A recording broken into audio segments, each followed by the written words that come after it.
ಓಂ ಶಾಂತಿ. ಮುರುಳಿ ದಿನಾಂಕ 14/1/2019. ಶಿವ್ ಭಗವಾನ್ ವಾಚ್. ಮಧುರ ಮಕ್ಕಳೇ, ನೀವೀಗ ಸಂಪೂರ್ಣ ಪಾವನ ಆಗಬೇಕು. ಅದಕ್ಕೋಸ್ಕರ ಎಂದೂ ಯಾರಿಗೂ ದುಃಖವನ್ನು ಕೊಡಬೇಡಿ. ಕರ್ಮೇಂದ್ರಿಯದಿಂದ ಯಾವುದೇ ವಿಕರ್ಮವನ್ನು ಮಾಡಬೇಡಿ. ಸದಾ ತಂದೆಯ ಆಜ್ಞೆಯನ್ನು ಪಾಲನೆ ಮಾಡುತ್ತಾ ಇರಿ. ಪ್ರಶ್ನೆ: ಕಲ್ಲಿನಿಂದ ಪಾರಸ ಆಗುವುದಕ್ಕೋಸ್ಕರ ಯುಕ್ತಿ ಏನಾಗಿದೆ? ಯಾವ ಒಂದು ಕಾಯಿಲೆ ಕಲ್ಲಿನಿಂದ ಪಾರಸ ಆಗುವ ಮಾತಿನಲ್ಲಿ ವಿಘ್ನರೂಪ ಆಗುತ್ತದೆ? ಉತ್ತರ: ಕಲ್ಲಿನಿಂದ ಪಾರಸ ಆಗಲು, ಕಲ್ಲಿನಿಂದ ಚಿನ್ನದ ಸಮಾನ ಆಗುವುದಕ್ಕೋಸ್ಕರ ಸಂಪೂರ್ಣ ನಾರಾಯಣಿ ನಶೆ ಇರಬೇಕು. ದೇಹಾಭಿಮಾನ ಸಮಾಪ್ತಿಯಾಗಿರಬೇಕು. ಈ ದೇಹಾಭಿಮಾನವೇ ಬಹಳ ಕಠಿಣವಾದ ಕಾಯಿಲೆ ಆಗಿದೆ. ಎಲ್ಲಿಯವರೆಗೂ ದೇಹಿ ಅಭಿಮಾನಿ ಆಗುವುದಿಲ್ಲ, ಆತ್ಮ ಅಭಿಮಾನಿ ಆಗುವುದಿಲ್ಲ, ಅಲ್ಲಿಯವರೆಗೂ ನಾವು ಪಾರಸದ ಸಮಾನ ಆಗಲು ಸಾಧ್ಯ ಇಲ್ಲ. ಪಾರಸದ ಸಮಾನ ಆಗುವಂತಹ ಮಕ್ಕಳೇ ತಂದೆಗೆ ಸಹಯೋಗಿ ಆಗಲು ಸಾಧ್ಯ. ಸೆಕೆಂಡ್ ಪಾಯಿಂಟ್: ಸೇವೆ ಕೂಡ ನಿಮ್ಮ ಬುದ್ಧಿಯನ್ನು ಚಿನ್ನದ ಸಮಾನ ಮಾಡಿಬಿಡುತ್ತದೆ. ಅದಕ್ಕೋಸ್ಕರ ಶಿಕ್ಷಣದ ಕಡೆ ಸಂಪೂರ್ಣ ಗಮನವನ್ನು ಕೊಡಬೇಕು. ಓಂ ಶಾಂತಿ. ಆತ್ಮಿಕ ಮಕ್ಕಳಿಗೋಸ್ಕರ ಆತ್ಮಿಕ ತಂದೆ ಎಚ್ಚರಿಕೆಯನ್ನು ನೀಡುತ್ತಾರೆ. ಮಕ್ಕಳೇ, ತಮ್ಮನ್ನು ಸಂಗಮಯುಗದ ನಿವಾಸಿ ಎಂದು ತಿಳಿದುಕೊಳ್ಳಿ. ಸತ್ಯುಗದವರು ಎಂದು ಈಗ ನೀವು ತಿಳಿದುಕೊಳ್ಳಲು ಸಾಧ್ಯ ಇಲ್ಲ. ನೀವು ಬ್ರಾಹ್ಮಣರು ಸ್ವಯಂ ಅನ್ನು ಸಂಗಮಯುಗದ ನಿವಾಸಿ ಎಂದು ತಿಳಿದುಕೊಳ್ಳುತ್ತೀರಾ ಮತ್ತು ಜಗತ್ತಿನಲ್ಲಿರುವವರೆಲ್ಲ ತಮ್ಮನ್ನು ಕಲಿಯುಗದ ನಿವಾಸಿಗಳು ಎಂದು ತಿಳಿದುಕೊಳ್ಳುತ್ತಾರೆ. ಅವರಿಗೂ ಮತ್ತು ನಿಮಗೂ ಬಹಳಷ್ಟು ಅಂತರ ಇದೆ. ಸತ್ಯುಗ ಮತ್ತು ಕಲಿಯುಗಕ್ಕೆ ಬಹಳ ಅಂತರ ಇದೆ. ಸ್ವರ್ಗವಾಸಿ ಮತ್ತು ನರಕವಾಸಿಗೆ ಬಹಳಷ್ಟು ಅಂತರ ಇದೆ. ನೀವೀಗ ಸ್ವರ್ಗವಾಸಿಗಳೂ ಅಲ್ಲ, ನರಕವಾಸಿಗಳೂ ಅಲ್ಲ. ನೀವೀಗ ಪುರುಷೋತ್ತಮ ಸಂಗಮಯುಗದ ನಿವಾಸಿಗಳಾಗಿದ್ದೀರಾ.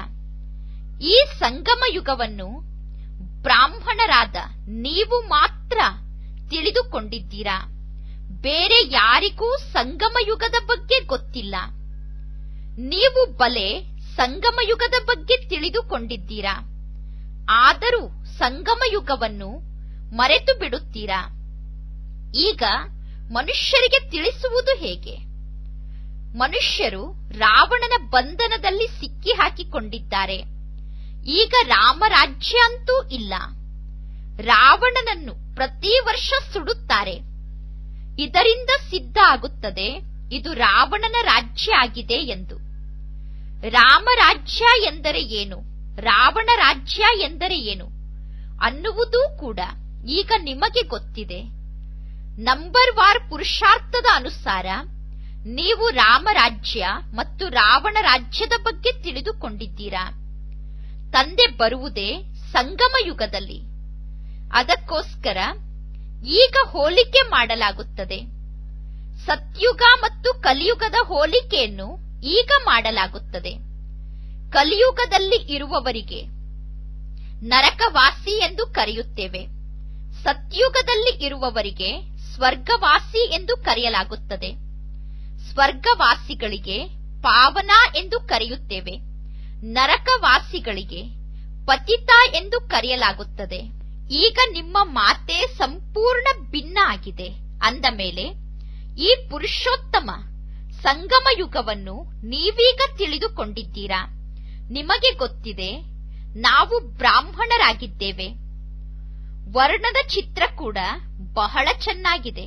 ನೀವು ವರ್ಣದ ಚಿತ್ರದ ಬಗ್ಗೆ ತಿಳಿಸಬಹುದು, ವ್ಯತ್ಯಾಸವನ್ನು ತಿಳಿಸಬೇಕು. ಮನುಷ್ಯರು ತಮ್ಮನ್ನು ನರಕವಾಸಿ, ಪತಿತರು, ಕಂಗಾಲೆಂದು ತಿಳಿದುಕೊಳ್ಳಬೇಕು.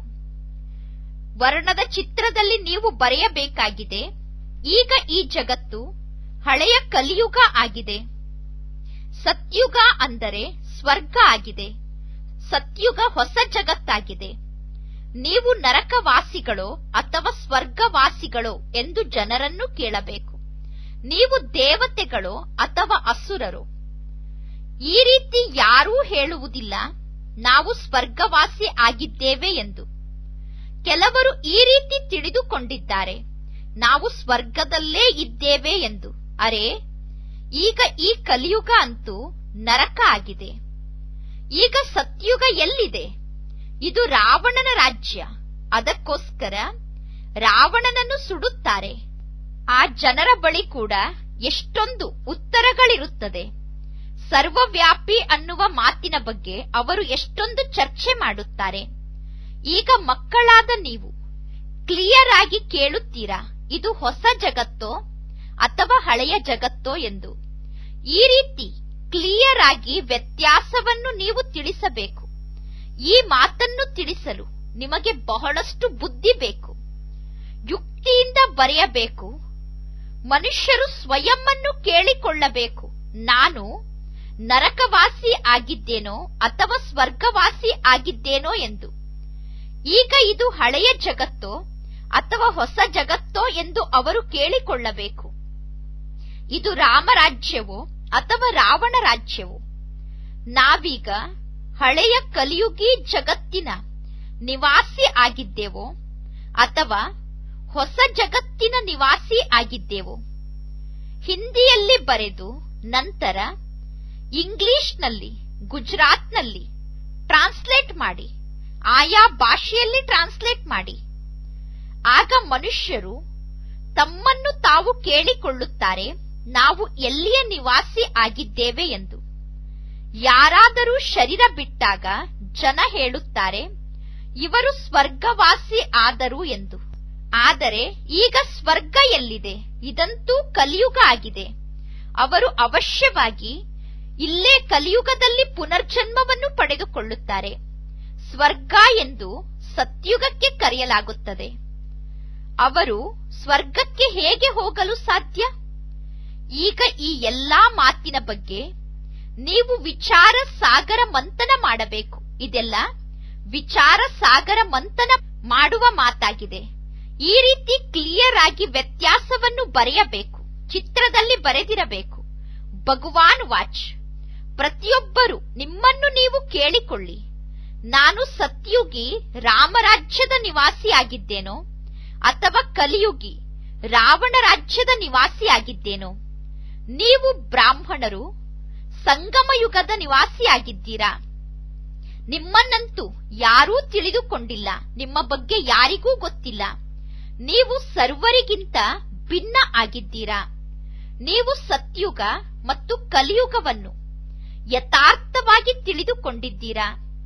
ನೀವೀಗ ಕೇಳಬಹುದು, ನೀವು ವಿಕಾರಿ ಭ್ರಷ್ಟಾಚಾರಿಗಳೋ ಅಥವಾ ನಿರ್ವಿಕಾರಿ ಶ್ರೇಷ್ಠಾಚಾರಿಗಳೋ ಎಂದು ಕೇಳಬೇಕಾಗಿದೆ. ಈಗ ನಿಮ್ಮ ಪುಸ್ತಕವನ್ನೂ ಕೂಡ ನಿರ್ಮಾಣ ಮಾಡಬಹುದು.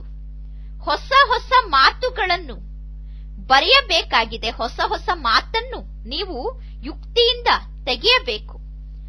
ಮನುಷ್ಯರಿಗೆ ಆ ಮಾತನ್ನು ಓದಿದಾಗ ಅರ್ಥ ಆಗಬೇಕು, ಈಶ್ವರ ಸರ್ವವ್ಯಾಪಿ ಅಲ್ಲ. ನೀವು ಬರೆದಿರುವ ಮಾತು ನೋಡಿ ಅವರು ತಮ್ಮನ್ನು ತಾವು ಕೇಳಿಕೊಳ್ಳಬೇಕು. ಈಗಂತೂ ಈ ಜಗತ್ತಿಗೆ ಕಬ್ಬಿಣದ ಯುಗ ಎಂದು ಎಲ್ಲರೂ ಕರೆಯುತ್ತಾರೆ. ಸತ್ಯುಗ ದೇವತೆಗಳ ರಾಜ್ಯ ಆಗಿದೆ. ಈ ಕಲಿಯುಗಕ್ಕೆ ದೈವಿ ರಾಜ್ಯ ಎಂದು ಕರೆಯಲು ಸಾಧ್ಯ ಇಲ್ಲ. ಇದು ನರಕ ಆಗಿದೆ. ಕಲಿಯುಗ ನರಕವೋ ಅಥವಾ ಸ್ವರ್ಗವೋ? ಈ ರೀತಿ ಫಸ್ಟ್ ಕ್ಲಾಸ್ ಆಗಿ ನೀವು ಬರೆಯಬೇಕು. ಅದನ್ನು ಓದಿದಾಗ ಮನುಷ್ಯರಿಗೆ ಸ್ವಯಂ ಅರ್ಥ ಆಗುತ್ತದೆ, ನಾವು ಅವಶ್ಯವಾಗಿ ನರಕವಾಸಿ ಪತಿತರಾಗಿದ್ದೇವೆ. ನಮ್ಮಲ್ಲಿ ದೈವಿ ಗುಣ ಅಂತೂ ಇಲ್ಲ ಎಂದು ಅವರಿಗೆ ಗೊತ್ತಾಗುತ್ತದೆ. ಕಲಿಯುಗದಲ್ಲಿ ಸತ್ಯುಗದವರು ಯಾರೂ ಇರಲು ಸಾಧ್ಯ ಇಲ್ಲ. ಈ ರೀತಿ ವಿಚಾರ ಸಾಗರ ಮಂಥನ ಮಾಡಿ ಬರೆಯಬೇಕು. ಯಾರು ಮಾಡುತ್ತಾರೋ ಅವರೇ ಅರ್ಜುನ ಆಗುತ್ತಾರೆ. ಗೀತೆಯಲ್ಲೂ ಕೂಡ ಅರ್ಜುನನ ಹೆಸರನ್ನು ತೋರಿಸಲಾಗಿದೆ. ಬಾಬಾ ಹೇಳುತ್ತಾರೆ, ಈ ಜಗತ್ತಿನ ಗೀತೆ ಏನಿದೆ ಅದರಲ್ಲಿ ಹಿಟ್ಟಿನಲ್ಲಿ ಉಪ್ಪು ಹಾಕಿದಷ್ಟು ಸತ್ಯ ಇದೆ. ಉಪ್ಪು ಮತ್ತು ಸಕ್ಕರೆಯಲ್ಲಿ ಅಡುಗೆಯಲ್ಲಿ ಎಷ್ಟೊಂದು ವ್ಯತ್ಯಾಸ ಇದೆ.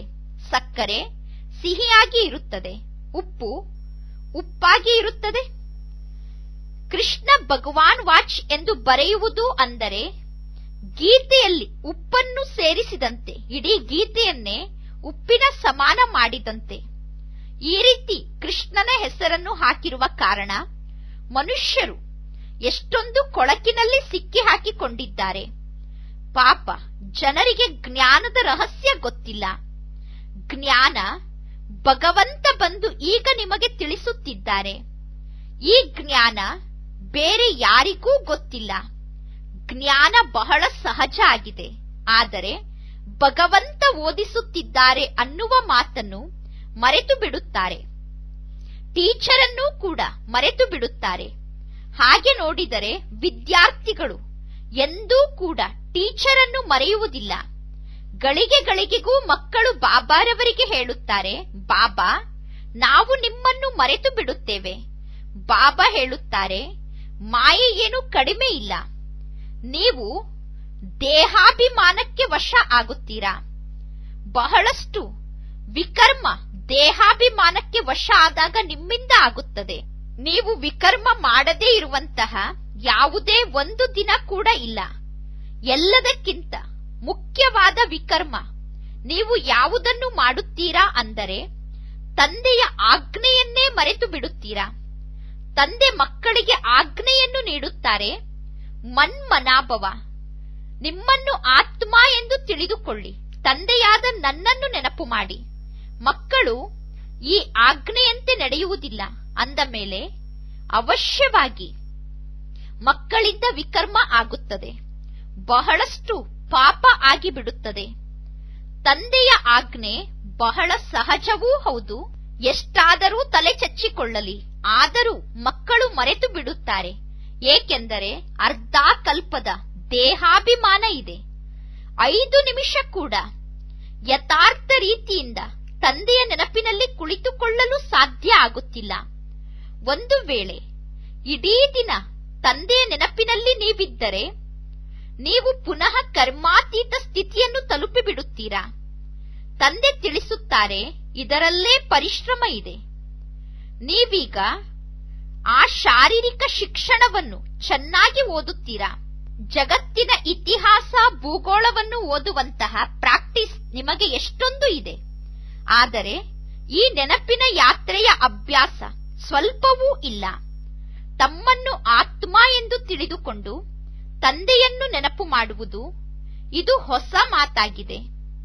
ಬುದ್ಧಿ ಹೇಳುತ್ತದೆ, ಇಂತಹ ತಂದೆಯನ್ನು ಚೆನ್ನಾಗಿ ನೆನಪು ಮಾಡಬೇಕು. ಸ್ವಲ್ಪ ಸಮಯ ತೆಗೆದು ಒಂದು ತುಂಡು ರೊಟ್ಟಿಯನ್ನು ತಿನ್ನಬೇಕು. ಅದೂ ಕೂಡ ತಂದೆಯ ನೆನಪಿನಲ್ಲಿದ್ದೇ ಸ್ವಲ್ಪ ಸಮಯ ತೆಗೆದು ಒಂದು ತುಂಡು ರೊಟ್ಟಿ ತಿನ್ನುತ್ತೀರಾ. ಎಷ್ಟು ತಂದೆಯ ನೆನಪಿನಲ್ಲಿ ಇರುತ್ತೀರೋ ಅಷ್ಟು ನೀವು ಪಾವನ ಆಗುತ್ತೀರಾ. ಬಹಳಷ್ಟು ಮಕ್ಕಳು ಈ ರೀತಿ ಇದ್ದಾರೆ, ಅವರ ಬಳಿ ಬಹಳಷ್ಟು ಹಣ ಇದೆ. ಅವರಿಗೆ ಆ ಹಣಕ್ಕೆ ಬಡ್ಡಿ ಕೂಡ ಬರುತ್ತದೆ.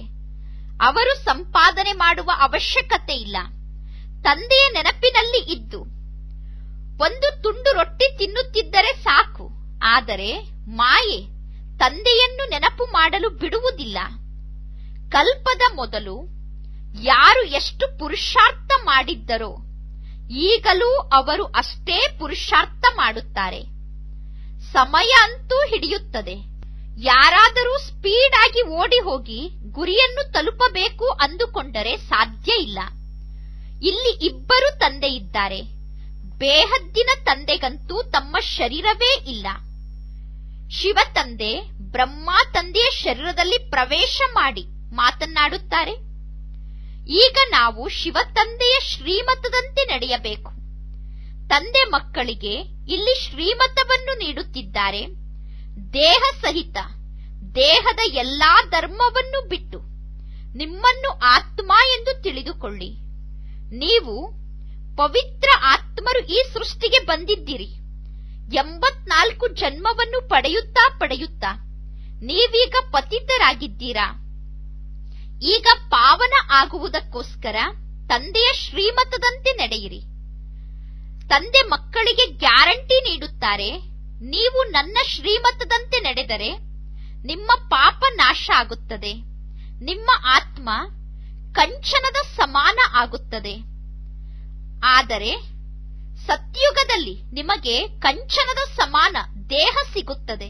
ಯಾರು ಈ ಬ್ರಾಹ್ಮಣ ಕುಲದ ಆತ್ಮರಾಗಿದ್ದಾರೋ ಅವರು ನಿಮ್ಮ ಈ ಮಾತನ್ನು ಕೇಳಿ ವಿಚಾರ ಮಾಡಲು ಪ್ರಾರಂಭ ಮಾಡುತ್ತಾರೆ. ಇವರು ಹೇಳುತ್ತಿರುವ ಮಾತಂತೂ ಸರಿ ಇದೆ, ಪಾವನ ಆಗಬೇಕು ಅಂದ ಮೇಲೆ ಯಾರಿಗೂ ದುಃಖವನ್ನು ಕೊಡಬಾರದು. ಮನಸಾ ವಾಚಾ ಕರ್ಮಣ ಪವಿತ್ರರಾಗಬೇಕು.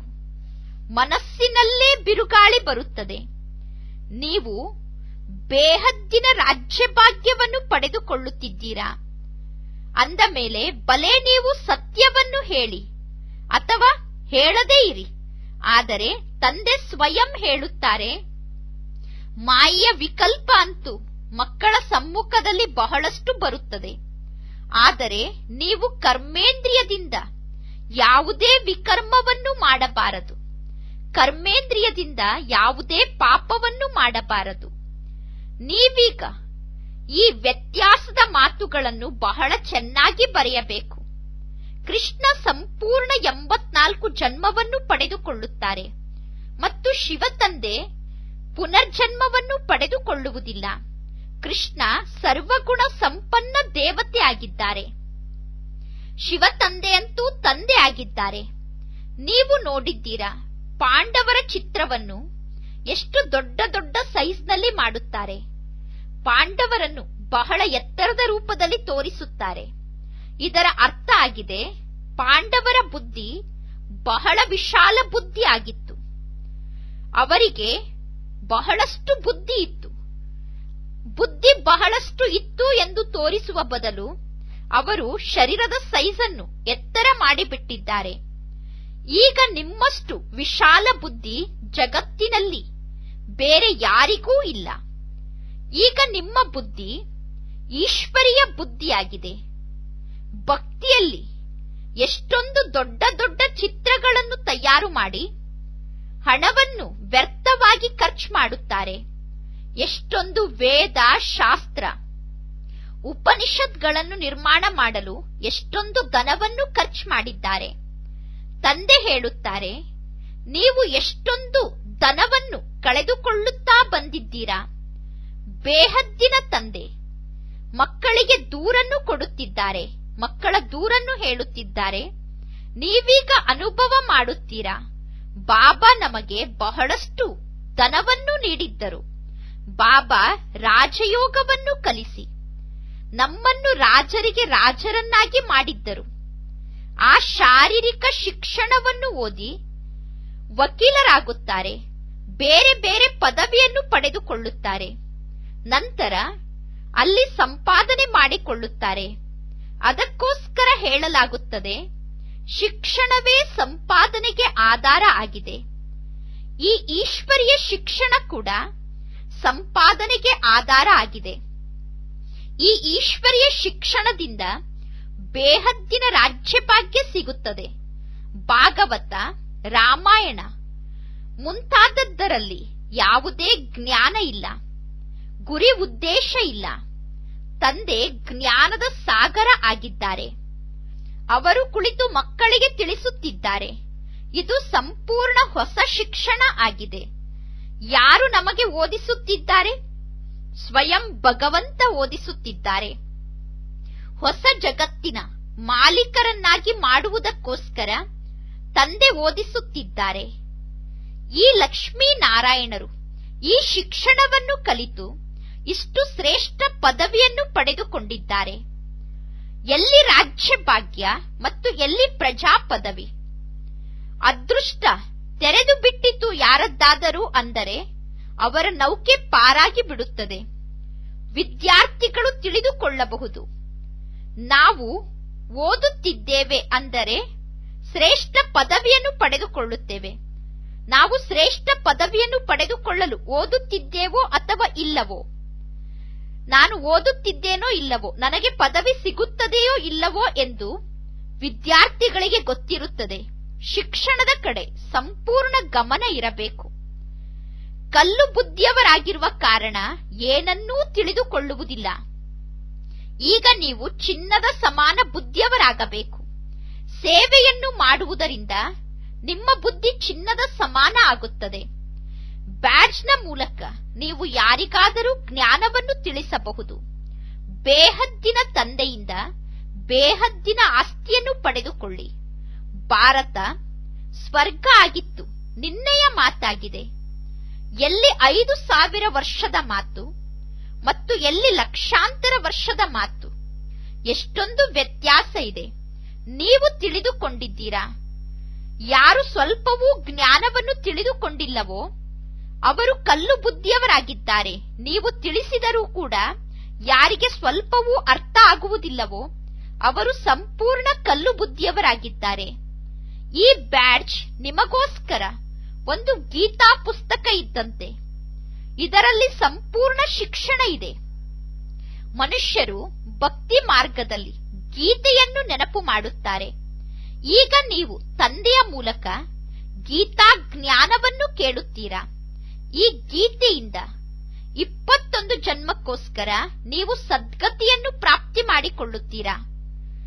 ಆದಿಯಲ್ಲಿ ನೀವು ಕೂಡ ಗೀತೆಯನ್ನು ಓದಿದ್ದೀರಾ. ಪೂಜೆಯನ್ನು ಕೂಡ ಆದಿಯಲ್ಲಿ ನೀವೇ ಪ್ರಾರಂಭ ಮಾಡಿದ್ದೀರಾ. ಈಗ ಪುರುಷಾರ್ಥ ಮಾಡಿ ಬಡವರನ್ನು ಭಕ್ತಿ ಮಾರ್ಗದ ಬಂಧನದಿಂದ ಬಿಡಿಸಬೇಕು. ಯಾರಿಗಾದರೂ ಜ್ಞಾನವನ್ನು ತಿಳಿಸುತ್ತಾ ಇರಿ. ಅನೇಕರಿಗೆ ಜ್ಞಾನ ಹೇಳಿದಾಗ ಒಬ್ಬರು ಅಥವಾ ಇಬ್ಬರು ಹುಟ್ಟುತ್ತಾರೆ. ಒಂದು ವೇಳೆ 5-6 ಜನ ಒಟ್ಟಿಗೆ ಬಂದರೆ ನೀವು ಪ್ರಯತ್ನ ಪಟ್ಟು ಒಬ್ಬೊಬ್ಬರಿಂದ ಬೇರೆ ಬೇರೆ ಫಾರಂ ಅನ್ನು ತುಂಬಿಸಿಕೊಂಡು ನಂತರ ತಿಳಿಸಬೇಕು. ಇಲ್ಲದಿದ್ದರೆ ಅವರಲ್ಲಿ ಒಬ್ಬರು ಯಾರಾದರೂ ಜ್ಞಾನದ ವಿರೋಧಿಗಳಿದ್ದರೆ ಎಲ್ಲರನ್ನೂ ಕೆಡಿಸಿ ಬಿಡುತ್ತಾರೆ. ಅದಕ್ಕೋಸ್ಕರ ಬೇರೆ ಬೇರೆಯಾಗಿ ಒಬ್ಬೊಬ್ಬರಿಂದ ಫಾರಂ ಅನ್ನು ತುಂಬಿಸಿಕೊಳ್ಳಿ.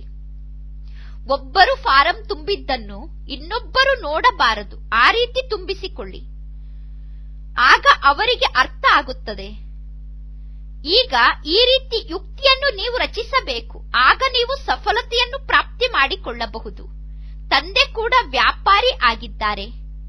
ಯಾರು ಬುದ್ಧಿವಂತ ಮಕ್ಕಳಿದ್ದಾರೋ ಅವರು ಚೆನ್ನಾಗಿ ವ್ಯಾಪಾರ ಮಾಡುತ್ತಾರೆ. ತಂದೆ ಈಗ ನಮಗೆ ಎಷ್ಟೊಂದು ಲಾಭವನ್ನು ಪ್ರಾಪ್ತಿ ಮಾಡಿಸುತ್ತಿದ್ದಾರೆ. ಕೆಲವೊಮ್ಮೆ ಜನ ಗುಂಪು ಗುಂಪಾಗಿ ಒಟ್ಟಿಗೆ ಜ್ಞಾನ ಕೇಳಲು ಬರುತ್ತಾರೆ. ಆದರೂ ಕೂಡ ನೀವು ಬೇರೆ ಬೇರೆಯಾಗಿ ಒಬ್ಬೊಬ್ಬರಿಂದ ಫಾರಂ ಅನ್ನು ತುಂಬಿಸಿಕೊಳ್ಳಿ. ಒಂದು ವೇಳೆ ಎಲ್ಲರೂ ಧಾರ್ಮಿಕ ವ್ಯಕ್ತಿಗಳಾಗಿದ್ದರೆ ನೀವು ಅವರನ್ನು ಒಟ್ಟಿಗೆ ಕೂರಿಸಿ ಅವರಿಗೆ ಪ್ರಶ್ನೆ ಕೇಳಬಹುದು. ಗೀತೆಯನ್ನು ಓದಿದ್ದೀರಾ? ದೇವತೆಗಳಿಗೆ ಮಾನ್ಯತೆಯನ್ನು ನೀಡುತ್ತೀರಾ? ತಂದೆ ಹೇಳುತ್ತಾರೆ, ಭಕ್ತರಿಗೆ ಜ್ಞಾನವನ್ನು ತಿಳಿಸಬೇಕಾಗಿದೆ. ನನ್ನ ಭಕ್ತರಿಗೆ ಮತ್ತು ದೇವತೆಗಳ ಭಕ್ತರಿಗೆ ಜ್ಞಾನ ತಿಳಿಸಿ. ಶಿವನ ಭಕ್ತರು ಮತ್ತು ದೇವತೆಗಳ ಭಕ್ತರು ಬೇಗ ಜ್ಞಾನವನ್ನು ತಿಳಿದುಕೊಳ್ಳುತ್ತಾರೆ. ಕಲ್ಲಿನ ಸಮಾನ ಇರುವವರು ಪಾರಸ್ತ ಸಮಾನ ಆಗುವುದು ಚಿಕ್ಕಮ್ಮನ ಮನೆಗೆ ಹೋಗಿ ಬಂದಷ್ಟು ಸುಲಭ ಅಲ್ಲ. ದೇಹಾಭಿಮಾನ ಬಹಳಷ್ಟು ಕೊಳಕಾದಂತಹ ಕಾಯಿಲೆ ಆಗಿದೆ. ಎಲ್ಲಿಯವರೆಗೂ ದೇಹಾಭಿಮಾನ ಸಮಾಪ್ತಿಯಾಗುವುದಿಲ್ಲ ಅಲ್ಲಿಯವರೆಗೂ ಸುಧಾರಣೆ ಆಗುವುದು ಬಹಳ ಕಷ್ಟ. ಇಲ್ಲಿ ಸಂಪೂರ್ಣ ನಾರಾಯಣಿ ನಶೆ ಇರಬೇಕು. ನಾವು ಅಶರೀರಿ ಆಗಿ ಬಂದಿದ್ದೆವು, ಈಗ ಪುನಃ ಅಶರೀರಿ ಆಗಿ ವಾಪಸ್ ಹೋಗಬೇಕು. ಇಲ್ಲಿ ಏನಿದೆ ಈ ಜಗತ್ತಿನಲ್ಲಿ ಇರಲು? ತಂದೆ ತಿಳಿಸುತ್ತಾರೆ, ನನ್ನನ್ನು ನೆನಪು ಮಾಡಿ. ಇದರಲ್ಲೇ ಪರಿಶ್ರಮ ಇದೆ. ಗುರಿ ಬಹಳ ಶ್ರೇಷ್ಠ ಇದೆ. ನಡತೆಯಿಂದಲೇ ಗೊತ್ತಾಗುತ್ತದೆ. ಇವರು ತಂದೆಗೆ ಸಂಪೂರ್ಣ ಸಹಯೋಗಿ ಆಗುತ್ತಾರೆ. ಕಲ್ಪದ ಮೊದಲಿನಂತೆ ತಂದೆಗೆ ಸಹಯೋಗ ನೀಡುತ್ತಾರೆ ಅನ್ನುವುದು ಒಳ್ಳೆಯದು. ಮಧುರಾತಿ ಮಧುರ ಅಗಲಿ ಹೋಗಿ ಮರಳಿ ಸಿಕ್ಕಿರುವ ಮಕ್ಕಳ ಪ್ರತಿ ಮಾತ್ಪಿತಾ ಬಾಪ್ತಾದರವರ ನೆನಪು, ಪ್ರೀತಿ ಹಾಗೂ ಸುಪ್ರಭಾತ. ಆತ್ಮಿಕ ಮಕ್ಕಳಿಗೆ ಆತ್ಮಿಕ ತಂದೆಯ ನಮಸ್ತೆ. ಆತ್ಮಿಕ ತಂದೆಗೆ ಆತ್ಮಿಕ ಮಕ್ಕಳ ನೆನಪು, ಪ್ರೀತಿ ಹಾಗೂ ನಮಸ್ತೆ ನಮಸ್ತೆ ನಮಸ್ತೆ. ಧಾರಣೆಗೋಸ್ಕರ ಮುಖ್ಯ ಸಾರ. ಫಸ್ಟ್ ಪಾಯಿಂಟ್, ಮನಸ್ಸ ವಾಚ ಕರ್ಮಣ ಪವಿತ್ರರಾಗಿ ಇರಬೇಕು. ಕರ್ಮೇಂದ್ರಿಯದಿಂದ ಯಾವುದೇ ವಿಕರ್ಮವನ್ನು ಮಾಡಬಾರದು. ಆ ರೀತಿ ಸ್ವಯಂನ ಬಗ್ಗೆ ಎಚ್ಚರಿಕೆಯನ್ನು ಇಟ್ಟುಕೊಳ್ಳಬೇಕು. ಆತ್ಮವನ್ನು ಕಂಚನದ ಸಮಾನ ಮಾಡಿಕೊಳ್ಳಲು ಅವಶ್ಯವಾಗಿ ತಂದೆಯನ್ನು ನೆನಪು ಮಾಡಬೇಕು. ಸೆಕೆಂಡ್ ಪಾಯಿಂಟ್, ದೇಹಾಭಿಮಾನದ ಕಠಿಣ ಕಾಯಿಲೆಯಿಂದ ಮುಕ್ತ ಆಗುವುದಕ್ಕೋಸ್ಕರ ಸದಾ ನಾರಾಯಣಿ ನಶೆಯಲ್ಲಿ ಇರಬೇಕು. ಅಭ್ಯಾಸ ಮಾಡಬೇಕು. ನಾನು ಅಶರೀರಿಯಾಗಿ ಬಂದಿದ್ದೆ, ಈಗ ಪುನಃ ಅಶರೀರಿಯಾಗಿ ವಾಪಸ್ ಹೋಗಬೇಕು. ವರದಾನ: ಚತುರನಾದಂತಹ ತಂದೆಯ ಮುಂದೆ ಚತುರತೆಯನ್ನು ಮಾಡಿ ತೋರಿಸುವ ಬದಲು ಅನುಭವದ ಶಕ್ತಿಯ ಮೂಲಕ ಸರ್ವ ಪಾಪದಿಂದ ಮುಕ್ತಾಗಿ ಜಗತ್ತಿನಲ್ಲೇ ಎಲ್ಲರಿಗಿಂತ ಹೆಚ್ಚು ಚತುರನಾದ ತಂದೆಯ ಮುಂದೆ ಚತುರತೆಯನ್ನು ಮಾಡಿ ತೋರಿಸುವ ಬದಲು ಅನುಭವದ ಶಕ್ತಿಯ ಮೂಲಕ ಸರ್ವ ಪಾಪದಿಂದ ಮುಕ್ತಾಗಿ ಕೆಲವು ಮಕ್ಕಳು ಅತಿ ಚತುರನಾದ ತಂದೆಯ ಮುಂದೆ ತಮ್ಮ ಚತುರತೆಯನ್ನು ಮಾಡಿ ತೋರಿಸುತ್ತಾರೆ. ತಮ್ಮ ಕೆಲಸವನ್ನು ಸಿದ್ಧ ಮಾಡಿಕೊಳ್ಳುವುದಕ್ಕೋಸ್ಕರ, ತಮ್ಮ ಹೆಸರನ್ನು ಚೆನ್ನಾಗಿ ಪ್ರಸಿದ್ಧ ಮಾಡಿಕೊಳ್ಳುವುದಕ್ಕೋಸ್ಕರ ಆ ಸಮಯದಲ್ಲಿ ಅನುಭವ ಮಾಡಿಕೊಳ್ಳುತ್ತಾರೆ. ಆದರೆ ಅನುಭವದ ಶಕ್ತಿ ಅವರಲ್ಲಿ ಇಲ್ಲದೇ ಇರುವ ಕಾರಣ ಅವರು ಪರಿವರ್ತನೆ ಆಗುವುದಿಲ್ಲ. ಕೆಲವರು ಈ ರೀತಿ ಇದ್ದಾರೆ, ತಿಳಿದುಕೊಳ್ಳುತ್ತಾರೆ ಇದು ಸರಿಯಲ್ಲ, ಈ ರೀತಿ ಮಾಡಬಾರದು ಎಂದು. ಈ ರೀತಿ ಕೂಡ ಯೋಚಿಸುತ್ತಾರೆ, ಈ ರೀತಿ ಕೆಲಸ ಮಾಡಿದರೆ ನನ್ನ ಹೆಸರು ಹಾಳಾಗುತ್ತದೆ, ನನ್ನ ಹೆಸರು ಹಾಳಾಗಬಾರದು. ಅದಕ್ಕೋಸ್ಕರ ಬುದ್ಧಿಯ ಕೊಲೆಯನ್ನು ಮಾಡಿಬಿಡುತ್ತಾರೆ. ಇದು ಕೂಡ ಪಾಪದ ಖಾತೆಯಲ್ಲಿ ಜಮಾ ಆಗುತ್ತದೆ. ಆದ್ದರಿಂದ ಚತುರತೆಯನ್ನು ಬಿಟ್ಟು ಸತ್ಯ ಮನಸ್ಸಿನ ಅನುಭವದಿಂದ ಸ್ವಯಂವನ್ನು ಪರಿವರ್ತನೆ ಮಾಡಿಕೊಂಡು ಪಾಪದಿಂದ ಮುಕ್ತ ಆಗಿ. ಶ್ಲೋಗನ್: ಜೀವನದಲ್ಲಿ ಇದ್ದರೂ ಕೂಡ ಭಿನ್ನ ಭಿನ್ನ ಬಂಧನದಿಂದ ಮುಕ್ತರಾಗಿ ಇರುವುದೇ ಜೀವನ್ಮುಕ್ತ ಸ್ಥಿತಿಯಾಗಿದೆ. ಒಳ್ಳೆಯದು. ಬ್ರಹ್ಮ ತಂದೆಯ ಸಮಾನ ಆಗುವುದಕ್ಕೋಸ್ಕರ ಜನವರಿ ಮಾಸದ ವಿಶೇಷ ಪುರುಷಾರ್ಥ. ಸೂಕ್ಷ್ಮ ದೇವತಾ ಜೀವನ ಅಂದರೆ ಬಂಧನ ಮುಕ್ತ ಜೀವನ ಆಗಿದೆ. ಬಲೆ ಈಗ ನಿಮಗೆ ಸೇವೆಯ ಬಂಧನ ಇದೆ, ಆದರೆ ಸೇವೆ ಕೂಡ ಇಷ್ಟು ತೀವ್ರ ಗತಿಯಿಂದ ಮುಂದುವರೆಯುತ್ತಿದೆ. ನೀವು ಎಷ್ಟಾದರೂ ಸೇವೆ ಮಾಡಿ, ಅಷ್ಟೆಲ್ಲ ಸೇವೆ ಮಾಡುತ್ತಿದ್ದರೂ ಕೂಡ ನಾನು ಸಂಪೂರ್ಣ ಫ್ರೀ ಇದ್ದೇನೆ ಎಂದು ಅನುಭವ ಮಾಡುತ್ತೀರಾ. ಎಷ್ಟು ಸರ್ವರಿಗೂ ಪ್ರಿಯ ಆಗಿ ಇರುತ್ತೀರೋ ಅಷ್ಟೇ ಸರ್ವರಿಂದ ಭಿನ್ನ, ಸದಾ ಸ್ವತಂತ್ರ ಸ್ಥಿತಿಯ ಅನುಭವವನ್ನು ಮಾಡುತ್ತೀರಾ. ಏಕೆಂದರೆ ನೀವೀಗ ಶರೀರದ ಅಧೀನದಲ್ಲಿ ಇಲ್ಲ, ಕರ್ಮದ ಅಧೀನದಲ್ಲಿ ಇಲ್ಲ, ನೀವು ಸೂಕ್ಷ್ಮ ದೇವತೆ ಆಗಿದ್ದೀರಾ. ಒಳ್ಳೆಯದು. ಓಂ ಶಾಂತಿ.